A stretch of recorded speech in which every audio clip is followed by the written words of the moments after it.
of the pale criminal. You do not intend to kill, you judges and sacrificers, before the beast has bowed its neck. Behold, the pale criminal has bowed his neck. From his eye speaks the great contempt. My ego is something that should be overcome. My ego is to me the great contempt of man.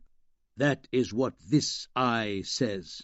He judged himself. That was his supreme moment.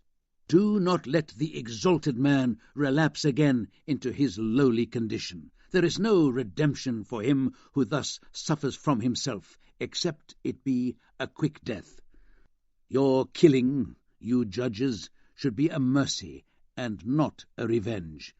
And since you kill, see to it that you yourselves justify life. It is not sufficient that you should be reconciled with him you kill. May your sorrow be love for the Superman. Thus will you justify your continuing to live. You should say enemy, but not miscreant. You should say invalid, but not scoundrel. You should say fool, but not sinner. And you, scarlet judge, if you would speak aloud all you have done in thought, everyone would cry, away with this filth and poisonous snake. But the thought is one thing, the deed is another, and another yet is the image of the deed. The wheel of causality does not roll between them. An image made this pale man pale. He was equal to his deed when he did it, but he could not endure its image after it was done. Now, for evermore, he saw himself as the perpetrator of one deed. I call this madness. In him the exception has become the rule. The chalk line charmed the hen. The blow he struck charmed his simple mind. I call this madness after the deed. Listen, you judges, there is another madness as well, and it comes before the deed. Ah, you have not crept deep enough into this soul. Thus says the scarlet judge. Why did this criminal murder? He wanted to steal. But I tell you, his soul wanted blood, not booty. He thirsted for the joy of the knife. But his simple mind did not understand this madness, and it persuaded him otherwise. What is the good of blood?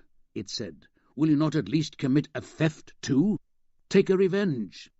And he hearkened to his simple mind.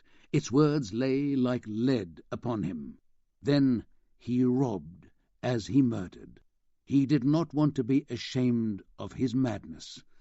And now again the lead of his guilt lies upon him. And again his simple mind is so numb, so paralyzed, so heavy. If only he could shake his head, his burden would roll off.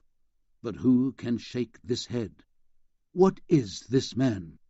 A heap of diseases that reach out into the world through the spirit. There they want to catch their prey. What is this man? A knot of savage serpents that are seldom at peace among themselves. Thus they go forth alone to seek prey in the world. Behold this poor body, this poor soul interpreted to itself what this body suffered and desired. It interpreted it as lust for murder and greed for the joy of the knife. The evil, which is now evil, overtakes him who now becomes sick. He wants to do harm with that which harms him. But there have been other ages, and another evil, and good. Once doubt and the will to self were evil. Then the invalid became heretic and witch. As heretic and witch he suffered and wanted to cause suffering. But this will not enter your ears. You tell me it hurts your good people, but what are your good people to me? Much about your good people moves me to disgust, and it is not their evil I mean. How I wish they possessed a madness through which they could perish, like this pale criminal. Truly, I wish their madness were called truth, or loyalty, or justice, but they possess their virtue in order to live long, and in a miserable ease. I am a railing beside the stream. He who can grasp me, let him grasp me. I am not, however, your crutch. Thus spoke Zarathustra.